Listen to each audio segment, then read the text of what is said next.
해방의 기쁨도 잠시, 우리 민족을 또다시 비극으로 이끌었던 한국전쟁. 그로 인해 싹이나마 비우려 했던 산업시설조차 모두 파괴돼 온 국토는 처참한 폐허로 변했다. 하지만 전쟁의 상처를 딛고 세계 10대 경제 대국으로 우뚝 서기까지 반세기란 시간이면 충분했다. 우리가 경제 대국으로 일어선 데에는 그 힘들었던 시기, 피땀 흘려 뛰었던 기업인들이 있었기 때문이다.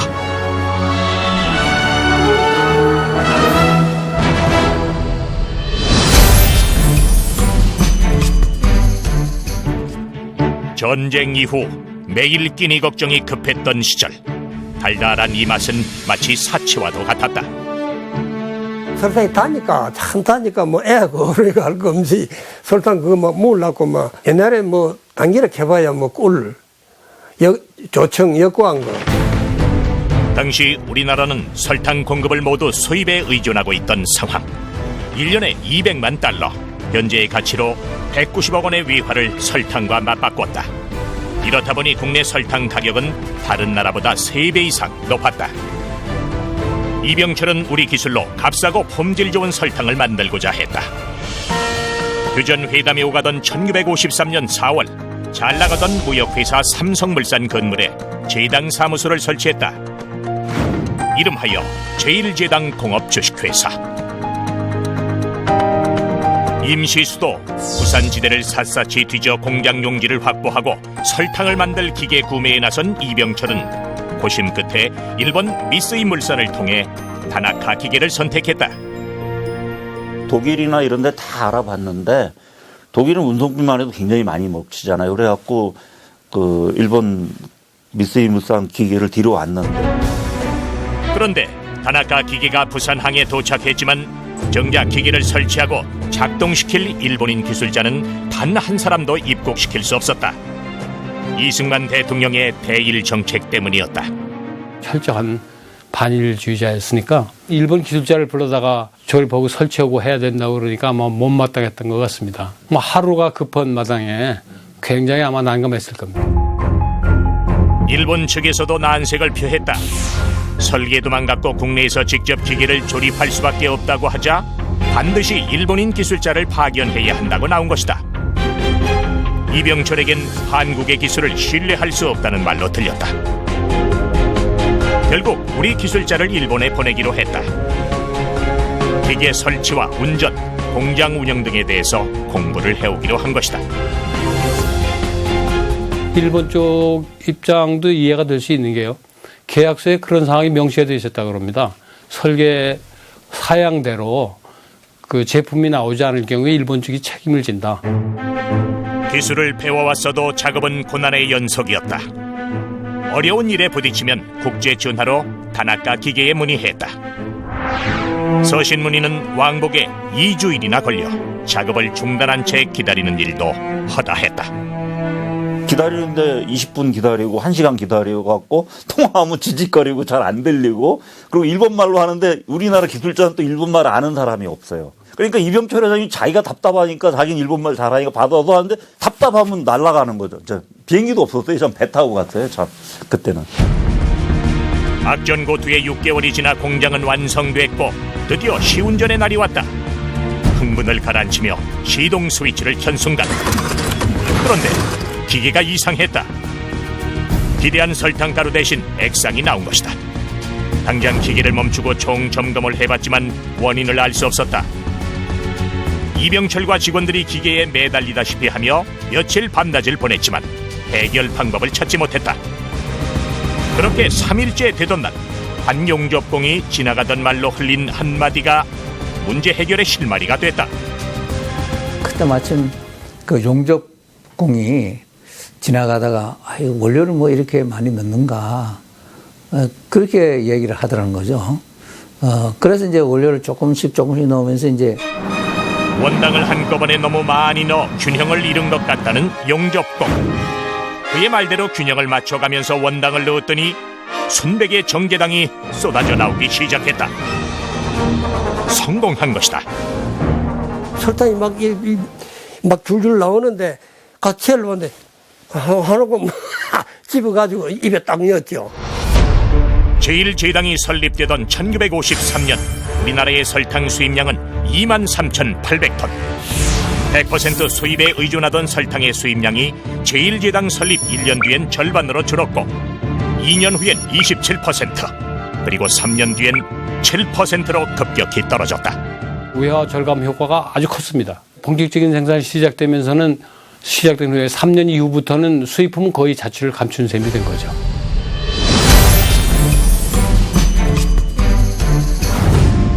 제당 사업에서 큰 성공을 거둔 이병철에게 쓰라린 경험을 안겨준 분야가 있었으니 바로 조미료 사업이다. 이병철의 미풍이 임대홍의 미원엔 보배를 마셔야 했던 것. 세상에서 내 맘대로 되지 않는 게 세 가지 있는데 자식과 골프, 그리고 미원이다. 일본 조미료를 밀수해 먹던 시절 천신만고 끝에 미원을 개발, 국내 조미료 시장을 개척한 임대홍. 그가 한국인의 입맛을 사로잡을 수 있었던 비결은 무엇이었을까? 약 100여 년 전 우리나라에 들어온 조미료. 일본인 화학자 이케다가 만든 조미료는 일본을 넘어 한국의 입맛도 사로잡았다.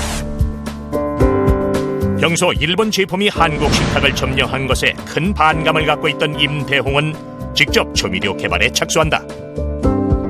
그러나 아무런 정보도 인력도 없는 상황. 일본에서 기술을 전수받을 수밖에 없다는 것을 깨닫고 일본으로 건너간다. 물론 일본이 쉽게 제조 방법을 알려줄 리 없었다. 국산 조미료를 개발하겠다는 이제 열망을 가지고 일본에 가시게 됩니다. 그래서 일본에서 이제 물론 많은 어려움이 있었을 것 같아요. 근데 이제 1년 동안 조미료의 원료인 그 글루탐산에 대해서 제조 방법을 또 연구를 하시고 그 제조 공정도 습득을 해서 돌아오셨어요. 끈질긴 노력 끝에 조미료의 원료인 글루탐산 제조를 터득한 임대홍. 한국에 돌아와 1956년 부산에 동아화성 주식회사를 설립한다. 현 대상그룹의 시초인 것이다. 만미자에 원소 원자를 쓴 국산 최초 조미료 미원은 일본 조미료 대신 한국인의 식탁을 채워갔다. 일본에서 어렵게 배워온 기술을 바탕으로 독자적인 글루탐산을 얻기까지 그야말로 피땀 어린 사투였다.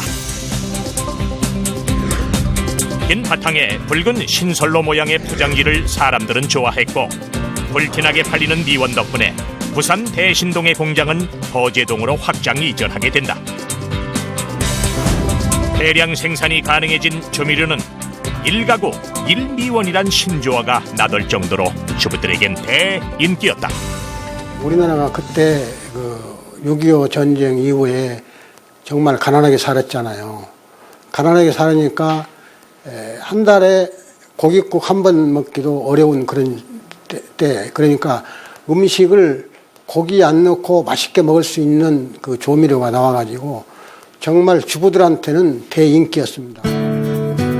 주부들에게 친근함을 주기 위해 당대 톱스타들 가운데서도 현모양처 분위기의 모델들을 광고에 기용했는데 그 전략이 주요했다. 그때는 뭐 제가 아무래도 젊고 또 열심히 사는 주부였거든요. 처음 결혼해가지고 그러니까는 물불을 모르고 살아야 된다 이런 거기 때문에 저런 주부를 선망해서 뽑은 거 아닌가 싶어요. 네. 젊은 주부로서. 당시 국내 조미료의 양대 산맥은 미원과 미풍. 이병철의 제1제당은 일본 아지노모토사와 합작이라며 공격적인 마케팅을 펼쳤고 선발 주자 미원과 후발 상품 미풍은 조미료 시장에서 치열한 전투를 펼쳤다. 상점 주인들은 포장과 조미료까지 비슷한 두 조미료에 헷갈리기 일쑤였다. 하지만 판매 1순위는 단연 미원이었다. 당연히 미원이 잘 나갔지.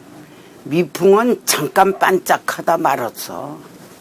일단 선점 효과가 미원이 워낙 뛰어났었고 나중에 미풍이 나중에 후발주자였고 그다음에 또 하나는 그 미원이 마케팅 전략이 우수했다. 다시 말해서 이거는 마법이 밀가루라고 그랬습니다. 이 미원을. 이렇게 이 밀가루처럼 조그마한 것을 뿌리면 맛이 달라진다. 이런 게 구전 마케팅을 많이 했습니다. 처음에는. 그래서 확실한 시장을 장악하고 있었고, 그 다음에 R&D 투자를 많이 하면서 그 기술 개발을 많이 했고.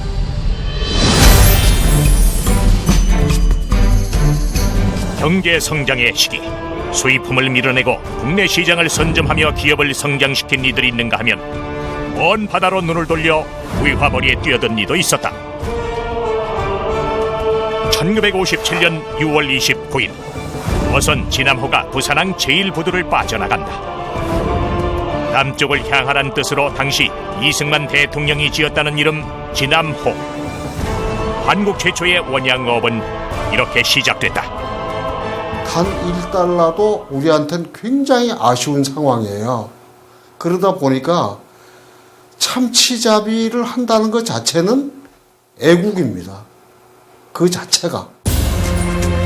대학 졸업 후 안정된 미래를 버리고 실습 항해사를 자청했던 김재철. 수산대학교 엘리트 코스를 받는 사람이 별로 없었습니다. 별로 없었기 때문에. 끝내 이제 서약서까지 씁니다. 월급 안 받겠습니다. 그 다음에 그 항해 끝에 내가 뭐 큰 위험을 당하더라도 절대 책임을 묻지 않겠습니다라는 서약서를 쓰고 이제 승선을 하게 되는 거죠. 그리고 재미나는 것은 월급도 안 받고요. 그 다음에 실습 항해사로서 했기 때문에 정원 2배의 그 탑승이었습니다. 그래서 뭐 잠자리도 없어가지고 군 야정용 침대에서 몇 개월간을 지냈다고도 합니다. 바다를 개척하겠다는 김재철의 포부와 달리 진암호의 참치잡이는 악전고투의 연속이었다. 선원들 중에 참치란 생선을 잡아보긴커녕 구경조차 해본 사람이 없었다. 당시 이제 원양어업이라는 게 우리나라는 처음이고, 그러다 보니까 세계 바다에는 온갖 희귀한 종류의 어종 자원들이 많잖아요. 그러니까 공부를 해야죠.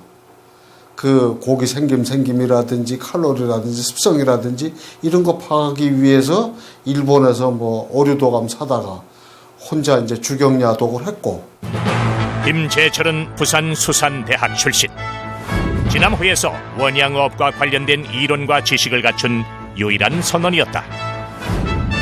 외국 어류 도감을 보며 돈이 되는 어종만을 골라냈고 선진국 어법까지 끊임없이 공부하며 배에서 일어나는 크고 작은 사고를 매일 기록한 김재철.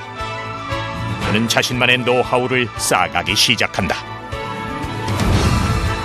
진암호는 1년 3개월 만에 100톤이 넘는 참치를 잡게 되고 진암호의 신화는 국내에 삽시간에 퍼진다.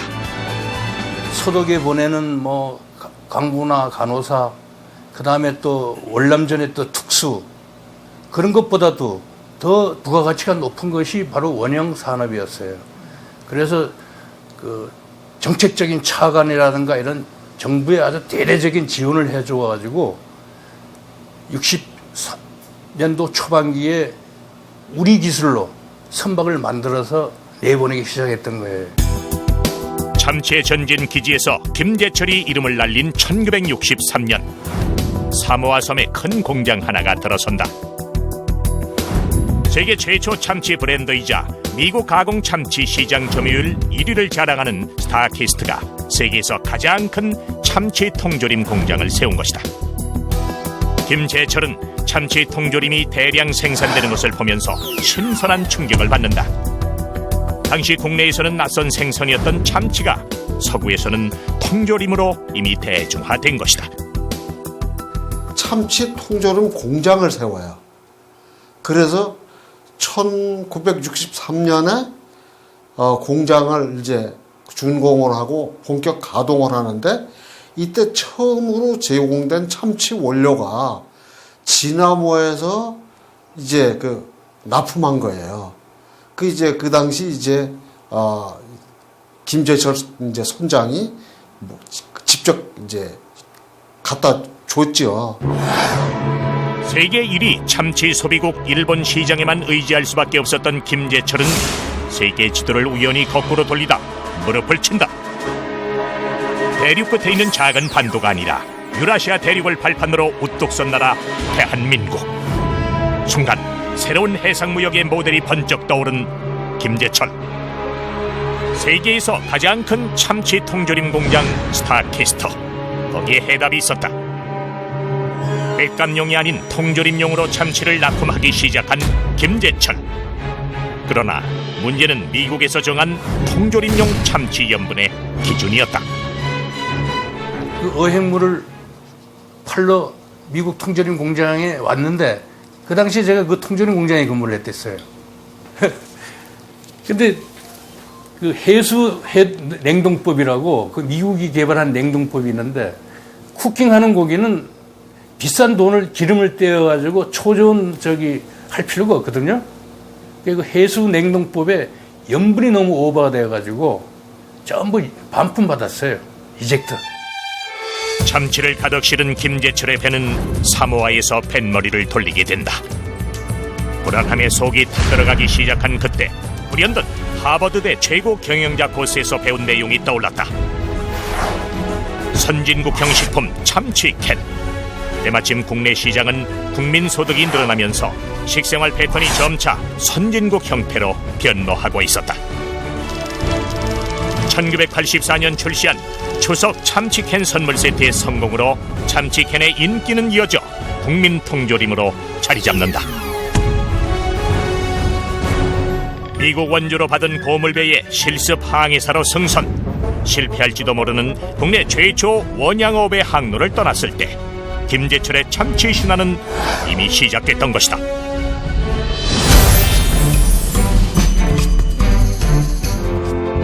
바닷길을 뚫어 세계로 나간 기업인이 있었는가 하면 육지 위를 질주한 기업도 있었다. 1952년 국내 최초로 자전거 국산화에 성공하며 한국기계공업의 초석을 다진 삼천리 자전거. 해방을 맞은 서울거리는 팽창하는 인구와 부족한 교통수단으로 상당히 혼잡했다. 인구는 석 달간 30%나 늘어났지만 주요 교통수단인 전차와 버스는 턱없이 부족했다. 그리고 낡은 전차들은 대부분 고장나고 망가지기 일쑤였다. 바로 이때 엔진 없이도 내 힘으로 어디든 갈 수 있는 자전거가 각광받기 시작한다. 자동차도 만들 수 없던 그런 시기였었고 교통에 대한 운송수단이 필요한 것이고 피난 시대 때 그 복잡하게 빠르게 돌아가야 되는 생활에 대한 리듬, 이걸 충족시켜줄 만한 효율적인 수단이 뭐겠냐.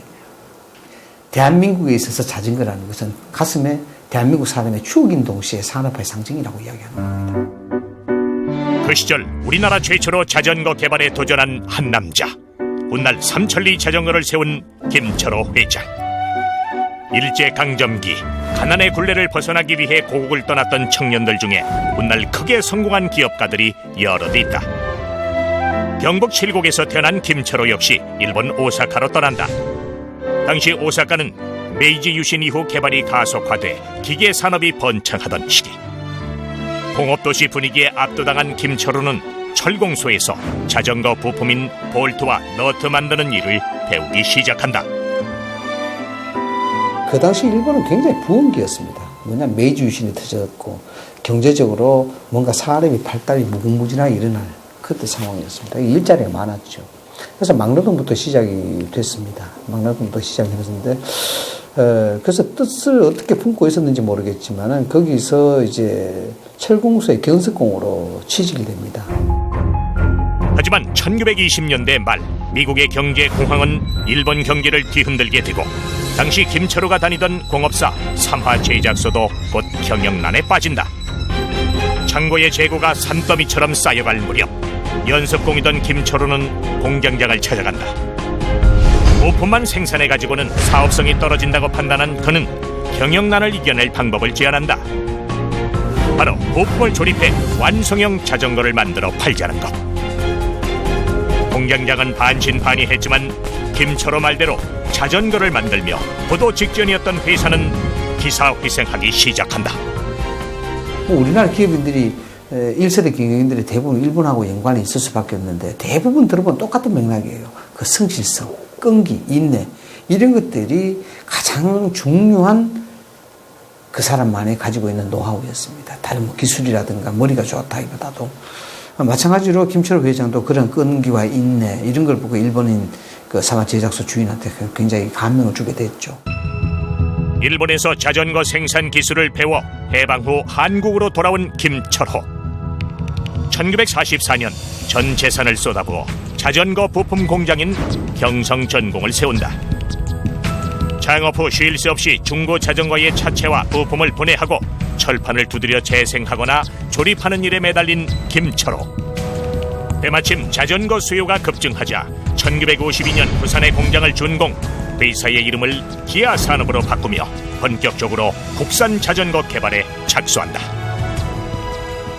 서울 시내에 있는 자전거 대수가 그때는 이제 이 자전거 신고제입니다. 지금처럼 뭐 마음대로 이제 소유하고 그게 아니라.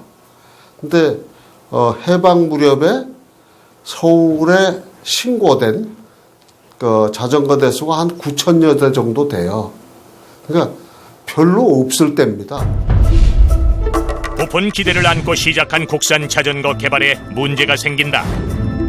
자전거 기술의 꽃이라 불리는 림, 바퀴에 고무 타이어가 감싸고 있는 둥그런 대. 하지만 당시 기계공업 수준이 전반적으로 낙후된 국내엔 림을 제작할 사람도 설계 도면도 없었다. 국산 자전거 제작에서 림 개발은 최대 난관이었다. 하지만 반드시 필요했고 결국 김철호는 부산에서 밀항선을 타고 일본으로 건너간다. 그리고는 일본에서 만난 일본인 자전거 기술자 와다 H를 직접 데리고 한국으로 들어온다. 그만큼 김철호의 자전거 개발 의지는 뜨거웠다. 김철호 회장이 사실상 주특기는 자전거 안장이었습니다. 안장을 만드는 게 주특기였는데, 그렇다 보니까 뭐 그 안장만 안주하는 것이 아니고 실질적으로 여러 가지 부속 부품을 만드는 데 대해서 기술을 거의 마스터했다고 봐야 되겠죠. 그런데 이제 중요한 것은 자동차로 치면 이제 동력 장치 엔진이죠. 자전거로 치면 이제 림이라고 그러는데 이제 림에 대한 기술이 굉장히 좀 부족했다고 합니다. 1952년 마침내 12대 자전거 시제품을 완성하고야 마는데 바로 최초의 국산 자전거 삼천리 자전거를 세상에 내놓는다. 삼천리란 이름은 한반도 삼천리를 달리고 싶다는 소망의 표현. 전쟁으로 모든 게 침체된 당시로서 국산 자전거 개발은 큰 묘수거리였고 우리 자전거가 생겼다는 자부심으로 가슴이 벅차올랐다. 이승만 대통령이 격려차 직접 공장을 방문하기도 했고 국내 최초로 미국에 자전거를 수출하는 쾌거를 이룩한다. 1970년대 삼천리 자전거는 국내 시장 점유율 65% 이상을 차지할 정도로 날개에 돋친 듯 팔려나간다. 독과점 품목으로 지정돼 정부의 가격 통제를 받을 정도였다. 일단 어떤 브랜드가 그 고유명사, 어떤 분야에 대명사가 된다는 게 쉽지 않은 일이잖아요. 근데 삼천리는 그 당시에는 거의 자전거 하면 삼천리라는 브랜드가 자동으로 연상되듯이 그 거의 고유명사 같이 쓰일 정도로 아주 대표적인 브랜드 파워가 있는 그랬던 시절로 이제 기억이 됩니다. 인류의 10대 발명품 중 가장 위대한 발명품으로 꼽히는 바퀴. 삼천리 자전거는 그 이름처럼 70년 동안 한반도를 달리며 두 바퀴로 가는 교통수단을 발전시켰다. 무역업 성공에 안주하지 않고 국내 1호 설탕 기업으로 오늘날의 삼성을 일으킨 이병철. 한국 최초의 조미료를 개발, 조미료 시장을 개척한 임대홍. 우리나라 최초 원양어선의 실습 항해사, 국내 참치캔 1호로 참치 신화를 이룬 김재철. 국산 최초 자전거로 70년을 달려온 김철호. 전쟁이 휩쓸고 간 폐허, 무에서 유를 창조하며 한국 경제의 기반을 다진 기업인들. 국내 최초를 성공시켰던 이들의 도전 정신이 우리 경제를 성장시킨 밑거름이었다.